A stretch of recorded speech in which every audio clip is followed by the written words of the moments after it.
All right. I think we are live. I'm going to do the quick check team, but welcome. You might be able to see it. Hello to the audience out there. This worked yesterday, so I'm hoping it works again. So, hi, everybody. We are on day 2 of me trying this whole LinkedIn Live situation, and I've got my next 2 guests that are going to join us. And actually, one of these guests helped me create the name that you see in the corner up here. So, I will say thank you to Carol because we were having a good old time with this.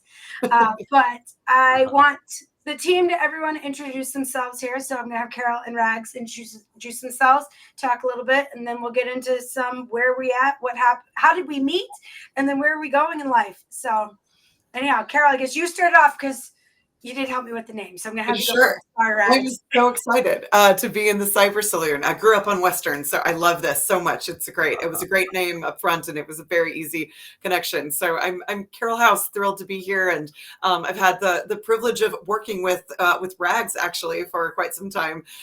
So an absolute titan in the cyberspace. But I've spent 3 tours at the White House, 1 at the Office of Management and Budget in their cyber and national security unit, and then also 2 in the National Security Council tours focusing on things like standing up our counter ransomware campaign and President Biden's last cybersecurity executive order that drove a bunch of innovative work to try to help streamline government policy and leveraging the billions of dollars of purchasing power of the government to be a driver and a market force in promoting better practices in software security, leveraging AI for better security, and ensuring that AI is in fact secure on its own, and also driving implementation of things like state-of-the-art encryption and making sure that we're ready for the post-quantum moment. So that was my most recent stint in government. I spent a lot of time in anti-money laundering stuff at Treasury and hunting down cyber criminals, some time on the Hill at Senate Homeland. And before all that was an Army officer. So both Rags and I are vets. But when I was in the Army, I did chem bio-rad nuclear defense and was an intelligence collection manager. So everything that watches and listens to people was kind of my jam. So I've been in an interesting nexus of wherever technology is being leveraged and exploited by bad guys, that's where I've wanted to sit. And we haven't even got to Rags story. Can I be you when I grow up? I mean, I know we've all done great things, but man, I always sit back and I'm like, wow, it's just really incredible where people have done and where they've come from. And I'm just sitting there like, all right, I'm ready to hear more. Okay. So if I was one of the truly, if I was one of the truly cool kids, like at the event you just planned, I would have my avatar introduce me, because that's what apparently the cool kids do. And the avatar, if it was me, would be using his resonant radio voice to talk about Rags. I'm telling you, Rags, I would like you to come as I get bigger.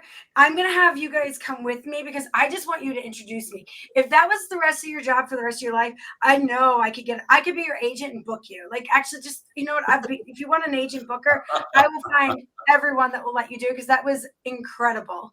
And okay. I was just and I hadn't met Carol fully at that point. And you got on stage and introduced her, and I was like, 1, I need Rags to introduce me everywhere. 2, oh my gosh, Carol is incredible.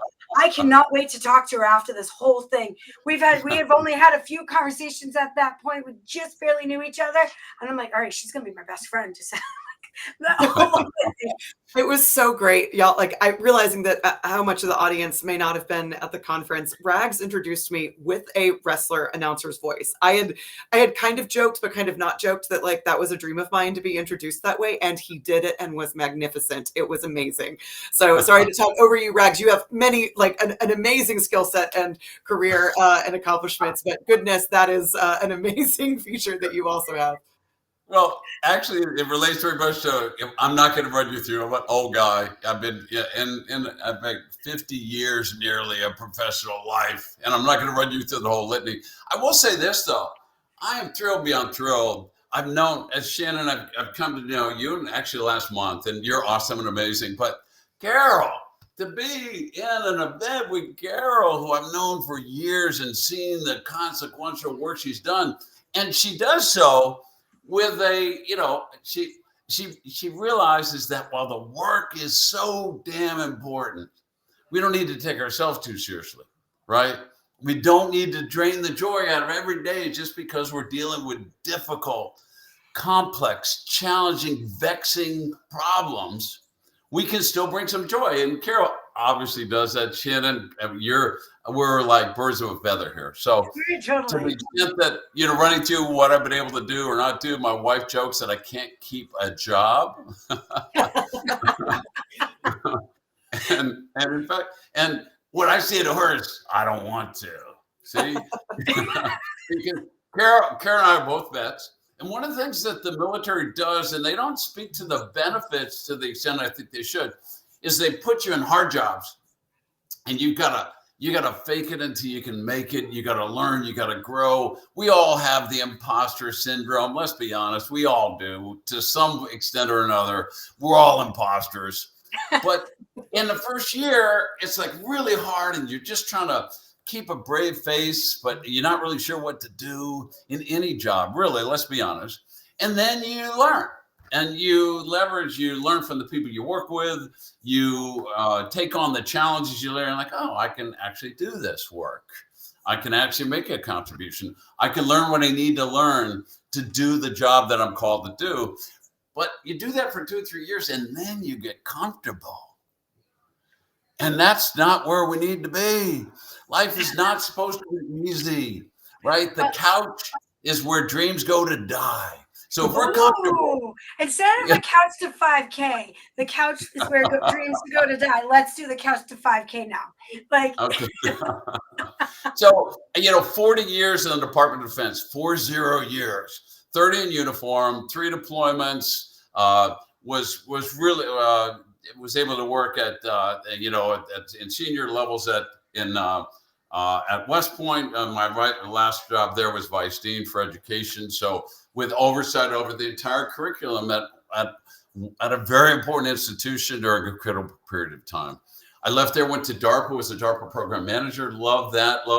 Was more imposter syndrome. I was wondering, because there's the smartest and the brightest. Oh my Lord. They are so good, and the staff is so good. And they, with about 125 government personnel, that's all, they influence the expenditure of $4.4 billion of really consequential research. And I won't want to run you through all of the contributions to DARPA, but it's a cool place to be. It's a cool place to work. It's cool people to know. And I had that great opportunity to spend some time there. Went to went to Texas A&M, established their cybersecurity program. Thought I was going to be here. I'm here in Texas now forever. Even told my bride that. Said, honey, you've moved 22 times. You've followed me around and supported me and done all that you've done. So we're going to go to Texas, and we're going to put down deep roots, and we're never going to leave. Famous last words. I got a call 4 years later. They want a role in the Pentagon that, as it turns out, I tried to turn down, but they convinced me. Principal director for cyber at the time, and I leveled up. They gave you an offer you couldn't refuse. Let's be honest. Then we were supposed to come back to Texas, but of course, life happens. Got the opportunity to be in a senior role in a medium-sized defense industrial base company doing really interesting work. Got a real appreciation for the bottom line, which you really don't get when you're a government employee, a federal employee.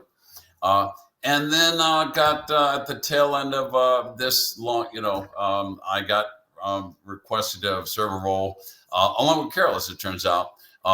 She was in National Security Council. I was working, and then ONCD. I worked at the Office of National Cyber Director in working the workforce issues. So incredible opportunity. I think we moved the needle. I think we made a difference. We had influence on the AI executive order, trustworthy and secure AI, which we know has recently been superseded. And that's something we can get a chance to talk about here today. Yeah, I'm up for it. I think we talk about anything that's really something striking for you guys, but also where are we going with a lot of this stuff, right? We were chatting about, your history and what you guys have, which is, to be honest, is absolutely incredible. And I'm so excited that, one, I got to meet both of you in person. 2, now you guys are my friends and you're stuck with me for life. You're stuck. It's a done deal. I didn't know if you knew that when you signed up for the conference, the fine print, friendship for life. Absolutely. I, I didn't know, but I'm glad of it. I I'm know glad you of got it. it. You just do it. No, but it's incredible because your experience. But you guys are when you meet you in person, you want to share that experience, but you also want to learn, right? And that's one of the things I really would love to recap with both of you because I know both of you guys were thrilled about the students in the room, right? And I was big on making sure we had students in the room, we had vets in the room. I'm a daughter of a father who was 22 years Air Force, right? And then went into industry afterwards. I watched both my parents get educated. Actually, Carol didn't know this. I don't know if Rags, you knew this. Both my parents were in the audience for 2 days. I think Oh, you is met that my right? parents. Is that right? Wow. Yeah, That both is of so my cool. parents were there for 2 days, and so you probably did meet my parents. I And did actually. I knew that, and I had to recollect. I met both your mom and dad at the social the night before. the night before, yes, yes. Well, and so they were quiet though, which is funny because I have such a big personality. I am slightly an introvert, which you don't see all the time. There is those moments where I go in my timeout corner, but I am very much an extrovert. And so it was fun to see my parents there because my parents have never seen me in this world the same way. Now, both my parents have I watched them get educated. I watched them own a company. I watched them go from nothing to everything. I was a military tour brat, so I've done the tour without being in the military. And so I've experienced that whole world, but it was really cool for them to see and hear from like this group. And they're like, holy cow, how do you know these people? How did you get into that circle? Or what I didn't know you knew that. Like, it was kind of cool afterwards, but then my mom goes, nah, it was known you were going to do something like this. This is who you are. So, like, Oh, that's so great. I'm Oh, excited that's that you great. guys are here. But I really want to talk about from your perspective. What was your thoughts on the conference? And really, kind of, would you do this again if I decided to do it again? And what did you think about the students? Because I know the students absolutely loved you guys. I've had more people come back to me and say, "Oh my gosh, can I learn more from them?"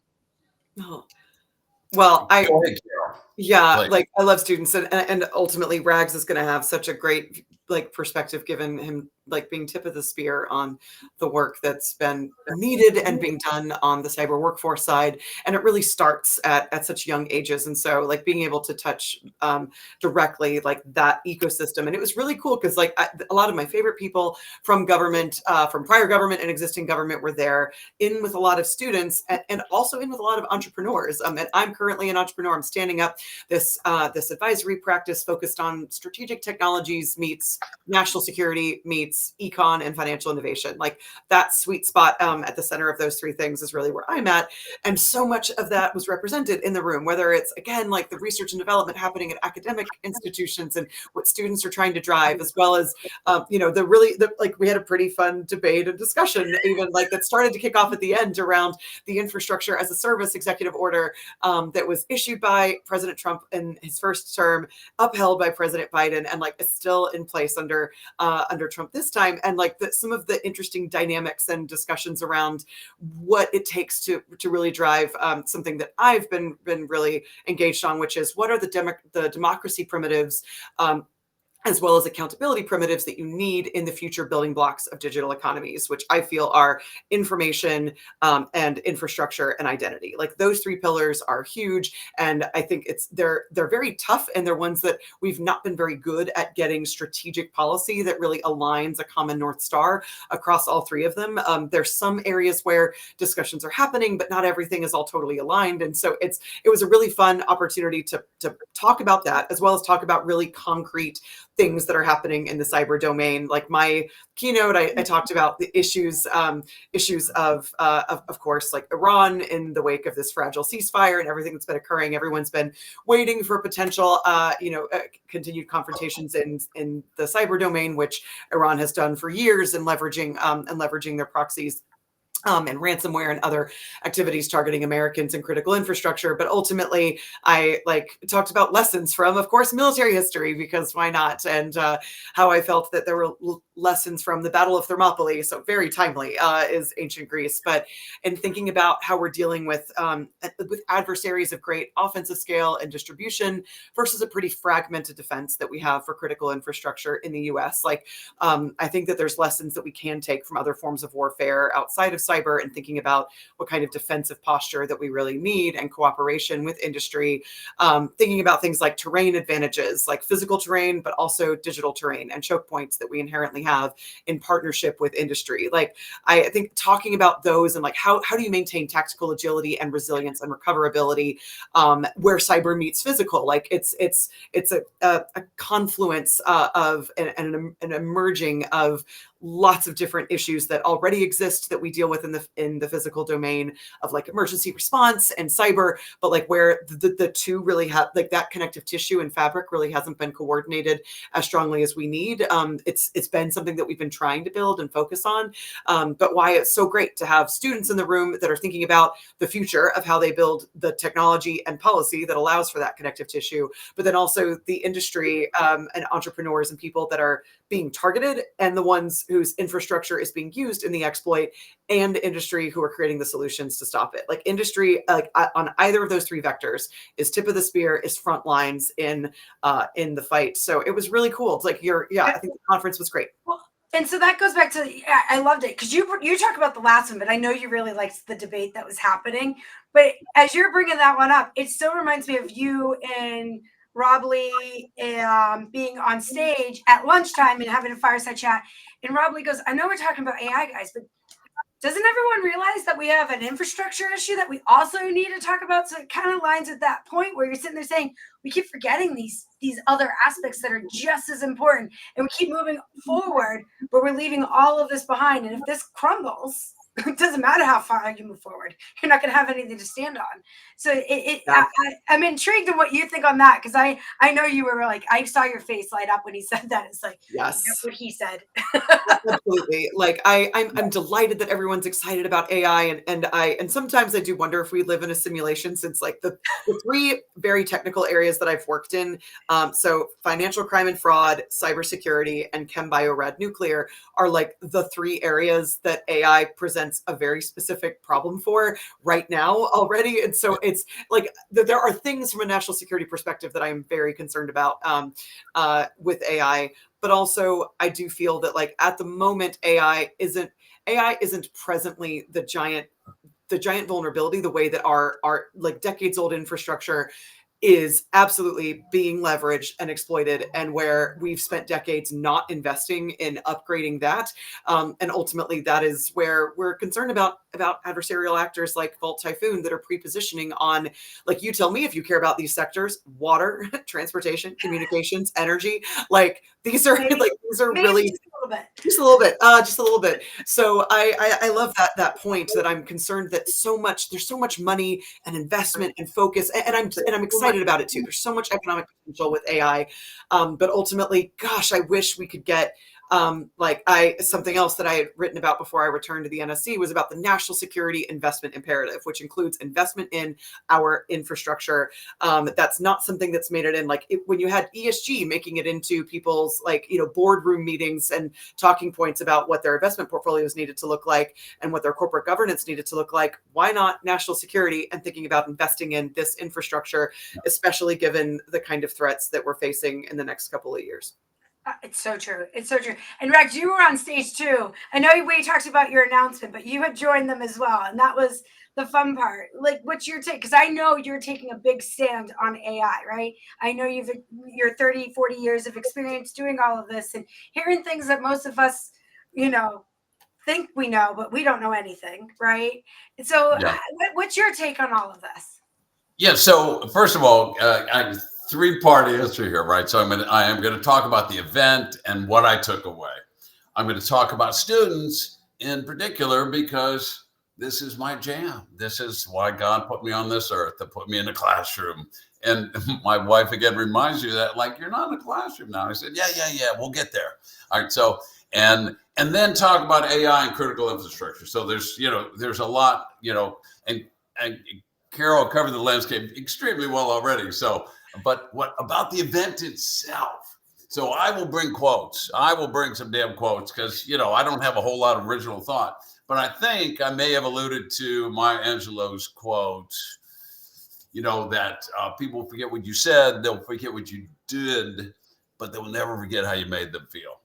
And so this event made me feel two things. Made me feel joy, for one, because it was so damn much fun. There was a lot of lighthearted moments. There was some really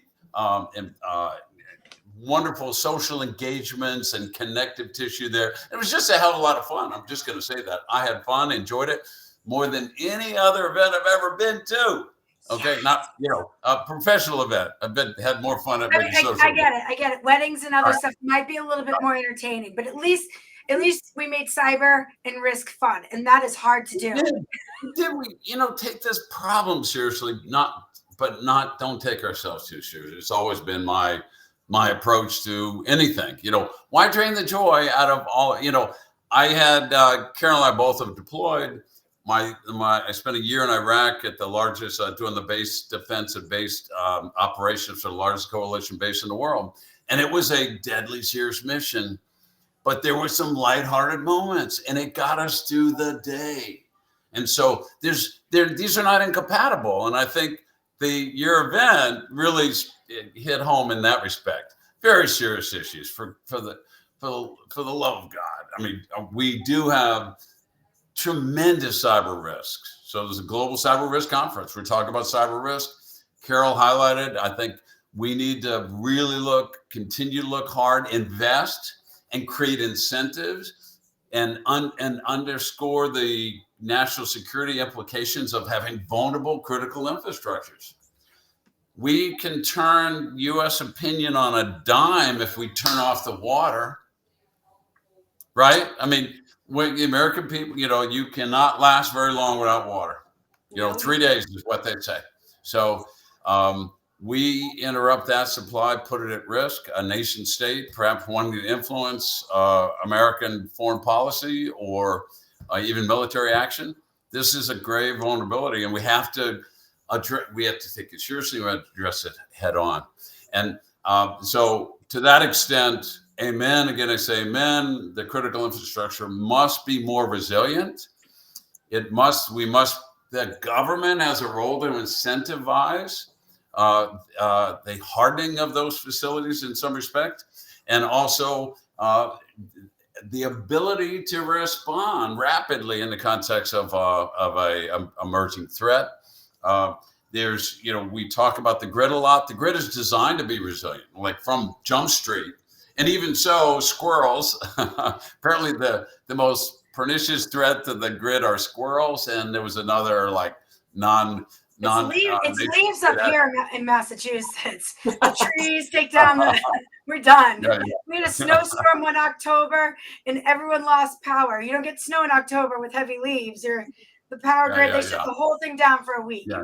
It was cold. Yeah, tree strikes and squirrels are apparently the biggest threat. But, these are acts of God, so to speak. If we had a determined sentient beings that are trying to not just have an event that caused a cascading failure, but an event that complements an event because we've got a human actor behind it. But I wanted to sum up this question about the students. So I like perspective teaching forever, actually, in a way that I used it as a basis of I was responsible for the teacher prep sessions at West Point. So we bring in typically the career military officers at the 6 or 7 year point, put them in grad school, put them in the classroom. So they don't really have a lot of educational experience, right? They've trained troops and soldiers around the world, but we started them off with this quote, and it was William Butler Yeats. And education is not about the filling of a pail, it's about the lighting of a fire. And I read that I read that quote before I walk into any classroom. I have it printed off in a variety of places, and I read that quote before I walk in because I consider that to be my job, not to go in and fill buckets, but to go in and try to inspire those souls that are putting their time and effort into learning knowledge and acquiring skills that are going to make a consequential difference, that they need to see the importance and the value of what they're doing in that classroom. And I see that as a responsibility, as a moral imperative, right? And so that's what you did for these students. Every one of these students was lit up with excitement, with enthusiasm. They say, wow, what I'm doing here matters. What I'm doing here is going to make a difference. What I'm doing here is going to help me make the world a better place. And that's an inspiring message. And students will respond to that. They will respond if we don't drain the joy out of learning. In some respects, this is not all about technology, but we have a dearth of talent pursuing technical degrees. U.S. persons, we don't have enough U.S. persons pursuing STEM discipline degrees. Is that saying that policy is not important? Of course it is. That law is not important. Of course it is. That business is not important. Of course it is. That philosophy is not important. Of course it is. But we need more students. It's a national security imperative to pursue STEM disciplines, and not to we have to be careful as we look at current policies and practices. We depend upon for international students coming to our prestigious universities and actually across the whole spectrum of universities, because they bring talent, they bring drive, they bring experience, and they're not taking seats away from U.S. persons. I want to make sure that's clear. We're like, we should put up barriers and make it hard for them to come here, hard to get visas, make it not, no incentive for them to stay. They are filling seats that would go vacant. So it's not an or. It's not American talent or international talent. That's the tyranny of the or. In technical terms, that's the tyranny of the XOR for those that are geeky and technical. That's the tyranny of the XOR. But we need the genius of the and. We need to build programs that attract young men and women and mid-career and even seniors to pursue disciplines that are going to make a difference. And at the same time, continue to have a vibrant pipeline of international talent that will come in and will beat a path. They continue to beat a path to our door, to many of our prestigious universities. We have the best university system in the known universe. That doesn't mean there's not great universities in the European Union and in India, and yes, in China. They have great institutions, but in the aggregate, we have the best, and consequently, they beat a path to our door. So let's be welcoming, let's be inviting, and because that's not at counter purposes with inspiring young men and women that are U.S. persons to pursue those same studies. Well, we have the ability to do things some can't, right? You test out in other countries and you may not be able to go back into those studies. So they come here to do it. It's true. But I think a lot of people don't understand that. So I'm glad you brought it up, because people don't truly understand those nomenclatures about what is here and the ability that is here and where we need to go with it. So it's fascinating to hear that perspective, because I understand what you mean, right? And I know it, but that's because I've also seen things around the world that most people do not understand or see, right? Going on vacation in another country doesn't mean you understand what's happening behind the scenes of the culture, right? So you've got to kind of understand two sides of the coin. And we're not the only ones that are impacted on infrastructure and other aspects, right? But a lot of times we're driving the research and development that then gets deployed elsewhere. Yeah, continue to drive. And just for, because this is a figure that's not well appreciated, 70% of grad students in engineering programs across our tier one, R1 is the technical term, universities, are non-US, 70%. So this is whether we like that figure or don't like that figure, it really doesn't matter.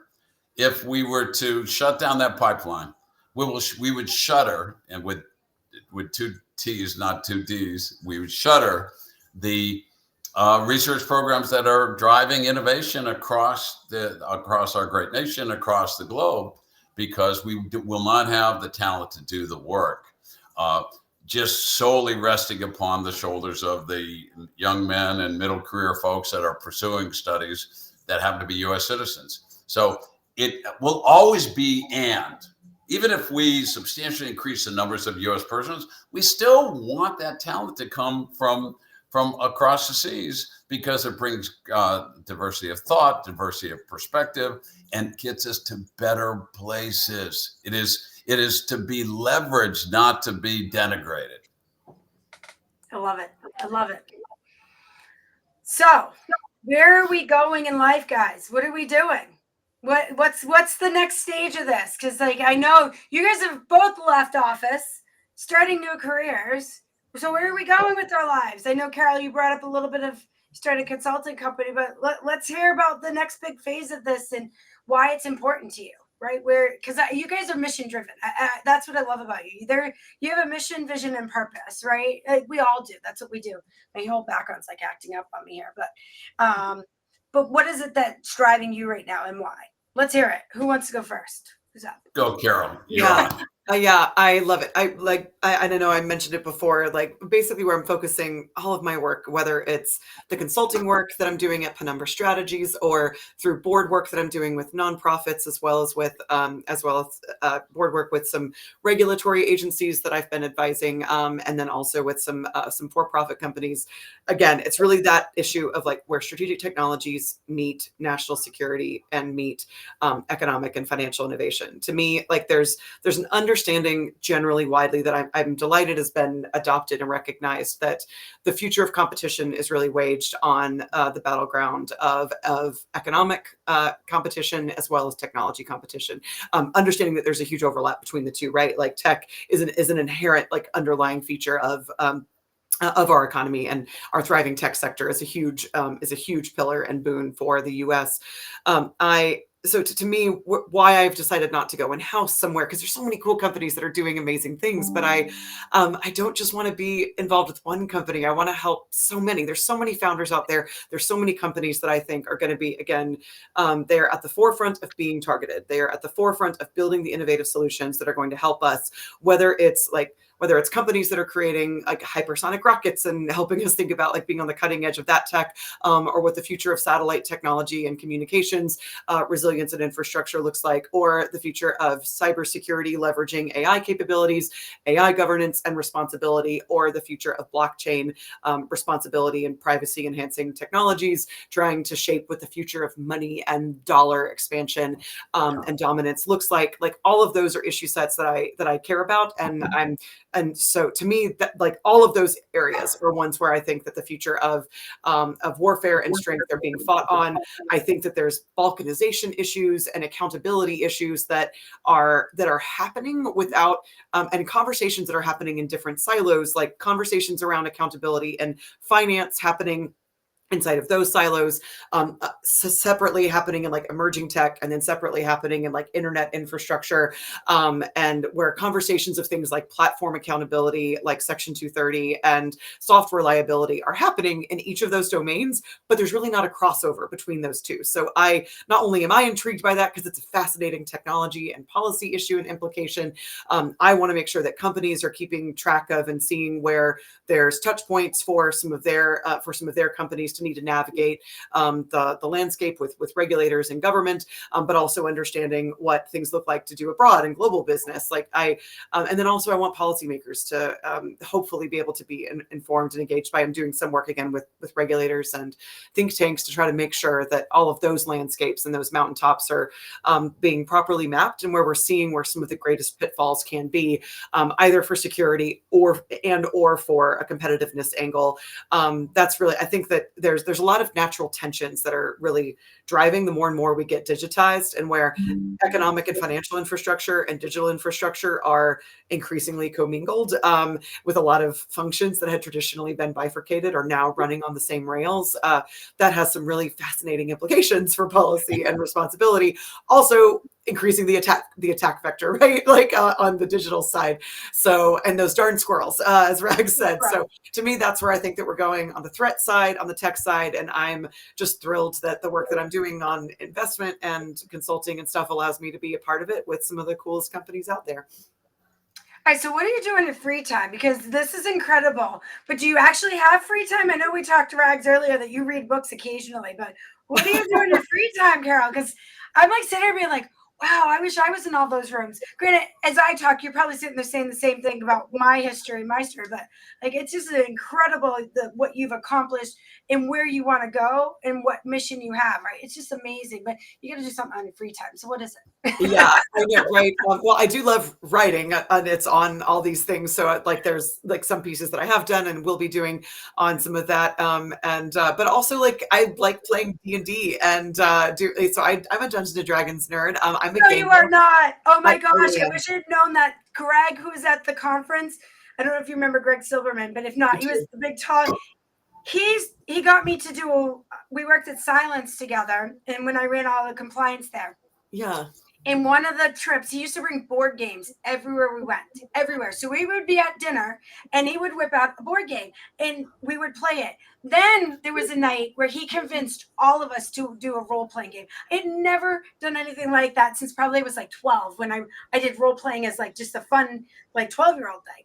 And so he had myself, the CTO, the CIO, the CISO, and the head of legal all in a room doing role-playing games. It was fascinating that he convinced all of us. So Greg, if you're sitting here listening to this right now, I am talking about when we all sat there and played in the conference room with these tags and we had I don't know, it was fascinating. It was definitely an experience. It's basically a war game, just instead of calling in for fires, you're casting chromatic orb. Like, you know, it's there's with your friends with fear normally involved. So like it's it scratches that itch, and I will say that I really picked it up during pandemic, especially. Like that was my social engagement. Like it got me through with a great group of friends being able to interact with each other remotely. So I loved it. That's incredible. All right, Rags, you're up. Okay, so I just want to riff a little bit on the games.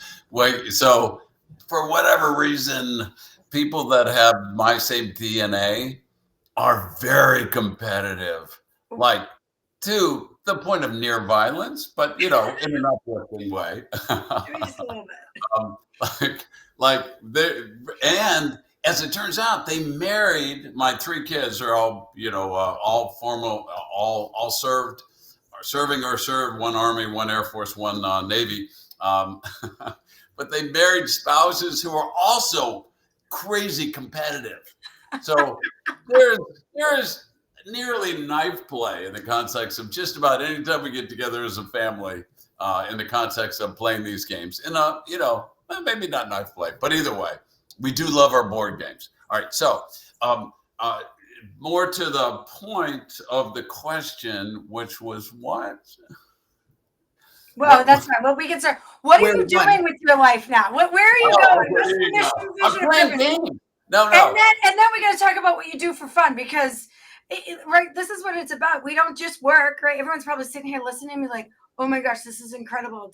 Like, we talk about the hard stuff, but then we talk about the fun stuff and the competitive aspect, right? Like there's all of those things. And I chuckle as you sit there and talk about the competitive aspects. My former husband, brilliant guy. Yes, he's my ex-husband. My family's extremely competitive as well, right? And we were playing spades and he never played spades before. And so he was my partner, and I think I almost killed him because he wouldn't play the game like strategic. I can see your face. You know exactly what I'm talking about. He kept doing whatever he wanted to do versus being strategic and counting the cards and all of these things. And he was like, well, I'm going to do what I want to do. I go, but we're a team. And my parents kept beating us, and I was ready to like go across the table and choke him out because you can't talk either during the game.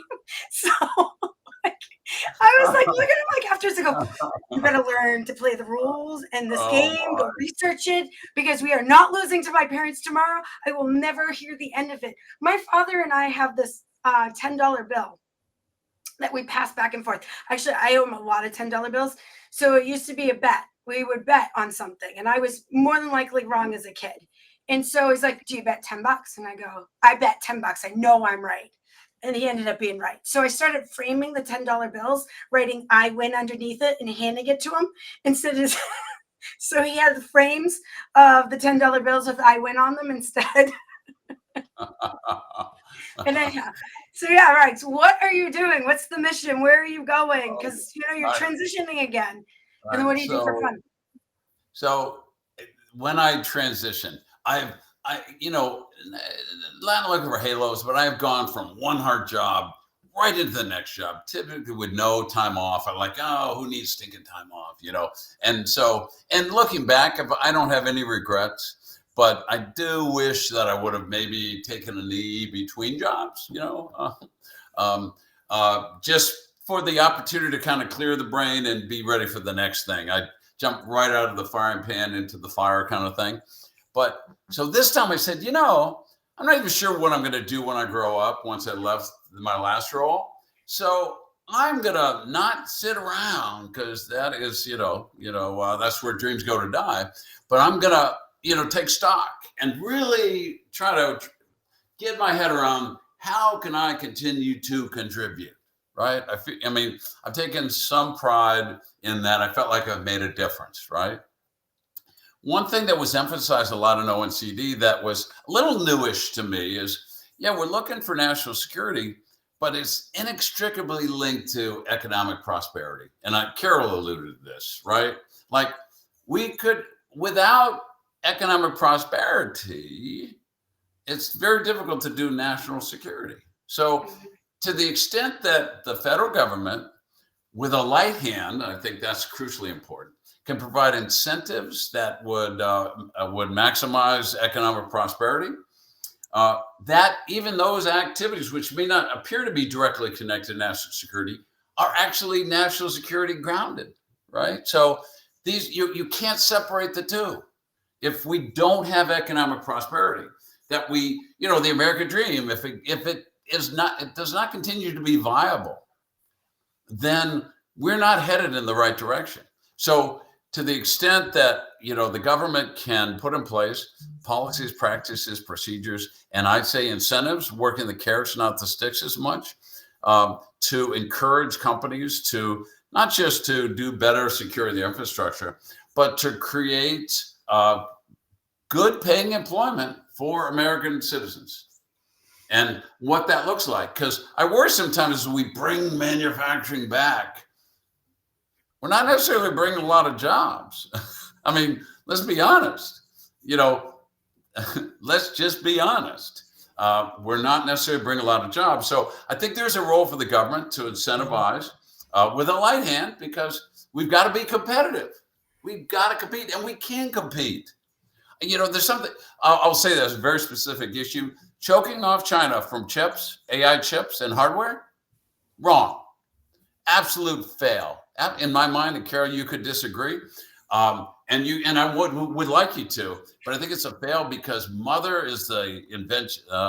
Necessity is the mother of invention. And so what is China doing? They're designing around, they're building out perhaps their own chip design and fab capabilities. They are building models that don't require, but maybe with stealing of models, but that's another story. They're building models that don't require such enhanced AI architecture. So again, necessity, mother of invention. I think we are incentivizing China to not need our technology. And we're stealing profits from American companies that can no longer market their goods. So I'll say this as I can, because I think that's a wrong-headed approach. I think that we can do better, and we should compete. Like on a relatively, take our hardware, man. We're still, the epicenter of AI will still be Silicon Valley, even if we give you all the hardware, right? And that We need doesn't to mean get we you let and go of Alan work. on this call together. I'm putting you and Alan on a call in like a few weeks together. Okay. Well, that I think that's a mistake. I kind of went on a rant there, but it's like, and some China's doing that. We need to take into account the majority of the models that are developed there. It's not just DeepSeek. Everybody's heard about DeepSeek and vulnerabilities and what did they get from OpenAI and did they distill their models and all of that. But there's dozens of models that have been open sourced out of China when the majority of our models currently, even, and I laugh about OpenAI, not so open. Like maybe you should change your name to closed AI, right? And I say that, and I'm not in their space. They've got to make a profit. They got to compete. But at the same time, we have to, it's actually a threat to U.S., if you want to call it dominance. And I think that we don't need to dominate, but we should lead. It's a threat to our leadership in the AI space that many of the China models are open sourced, where our models, at least the most capable models, are closed. Because I'm a data scientist now. I'm taking a postgraduate course at the University of Texas, and I'm building large scale models today and tonight, right? Because I felt like that's where I need to go in terms of learning and growing. But I can build models, but I can't build models directly on top of some of the closed models that are out there. I can extend them, but I can't tune them in the same way I can with the open models. So, I'm giving all sorts of advice to the government. Stop cutting off the AI hardware, and to the companies, perhaps look at models where you're open. You're more open, maybe not completely open, but where you're more open. Okay, so and where am I going? I got to answer the question. I love it. So I am doing a lot of the same things that Carol is doing, not as well, of course, as Carol. But I'm doing board work. I'm doing both board of director, board of advisors activities. Love that. Do a lot of kind of pro bono activities. I've got my consultancy. I have 26 clients, but only like 4 of them actually give me actual money. And what are the issues that are mattering to me? All the things we've been talking about here. Economic prosperity, that's a big issue, but to the extent that I can contribute to that, and of course, national security. But I'm very wired, very focused on any sort of veterans issues. I think the veteran population brings so much capability to the fight. And I think that there's been both incentives and disincentives to bring them into technology spaces. Some of those good, some of those wrong-headed, I'll say. I will tell you that the issue of nation state enabled disinformation is not fully appreciated. I think we politicized it. We said disinformation is somehow a First Amendment issue, and it's not. If we're dealing with if it's nation state sponsored disinformation, that's not a First Amendment rights issue. Hard stop. So just stop. Just stop calling it that. Now, to suppress the views of American citizens, American persons, absolutely, that's First Amendment infringements, but not trying to address the pernicious threat that is adversary-induced disinformation that is pushing Americans further and further to the extremes, that they are surgically targeting individuals and small groups with messages that will appeal to them, 90% truth, 10% disinformation, and they're moving us insidiously, increasingly to the fringes, so we can't even have conversations. That's a real threat to our democracy. It's an existential threat. So issues that address that, and I will tell you a particular, very specific issue that I'm working with some folks that are actually trying to address this, and that would be human trafficking, particularly exploitation of minors. I mean, to the extent that any of us could do anything to address that, just spirit crushing set of circumstances where humans are trafficked, and even worse, children are subjected to unspeakable actions that will impact them and all those around them forevermore. We are better than that. And the beautiful thing is, I believe with increasing use of technologies, we could get not at the individuals at the pointy tip but these networks. Let's dismantle these networks surgically, and we can do this. We just have to have the will. And are we going to solve all the world's problems? No, but can we do better? Absolutely. It's the same. Incredible background. What do you do for fun? Because I know you have 8 grandchildren, because you said that. I don't know if I want to admit this, but I garden. Like, you have time to garden?